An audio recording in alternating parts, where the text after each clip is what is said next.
دل کو سنبھال اے درویش، رب کی دوری سب سے بڑا ہجر ہے۔ بندہ سجدے میں گر کر بھی اگر خالی اٹھے تو سمجھ کے کچھ ٹوٹا ہے۔ کبھی کبھی رب ہمیں تنہا اس لیے کرتا ہے تاکہ ہم صرف اسی کو پکاریں، وہ جو ہر پکار سے پہلے سنتا ہے۔ بندہ جب لوگوں سے ٹوٹتا ہے تو رب سے جڑنے لگتا ہے۔ ہجر کی راتیں دراصل وصال کا راستہ ہوتی ہیں۔ دل سے جو رب نکل جائے پھر ساری دنیا کا سکون بھی شور لگتا ہے۔ رب کی یاد وہ زخم ہے جو نظر نہیں آتا مگر ہر وقت دل سے خون رس رہا ہوتا ہے۔ تم نے کبھی دعا میں خاموشی دیکھی ہے؟ وہ دراصل ہجر میں ڈوبا ہوا دل ہوتا ہے جو صرف رب کو جانتا ہے۔ رب کی دوری کا درد وہی سمجھے گا جس نے ایک لمحے کو بھی اس کی قربت چکھی ہو۔ جب دل کسی چیز سے نہیں بھرتا تو سمجھ لو وہ صرف رب کا طلبگار ہے۔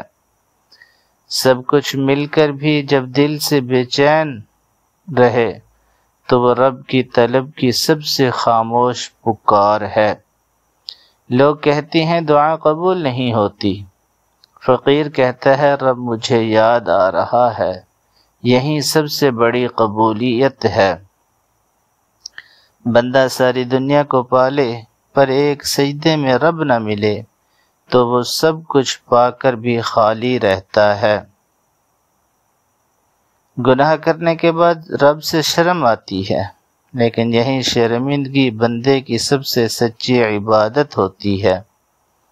گناہ ہمیں رب سے دور کرتے ہیں مگر رب کی رحمت ہر دوری کو مٹا سکتی ہے اگر دل سچ میں تڑپ جائے۔ شیطان کہتا ہے تم گناہگار ہو، رب تم سے ناراض ہے، اور رب کہتا ہے آجا بندے میں تیرا انتظار کر رہا ہوں۔ دل جب یہ کہے کہ کاش میں رب سے دور نہ ہوتا تو سمجھ لو رب قریب ہی ہے۔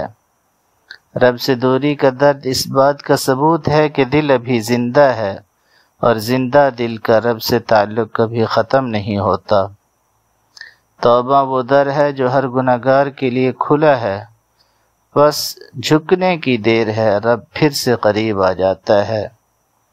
گناہ ہمیں خاک میں گرا دیتے ہیں، لیکن وہی خاک سجدے کا مقام بن جائے تو رب کا قرب نصیب ہوتا ہے۔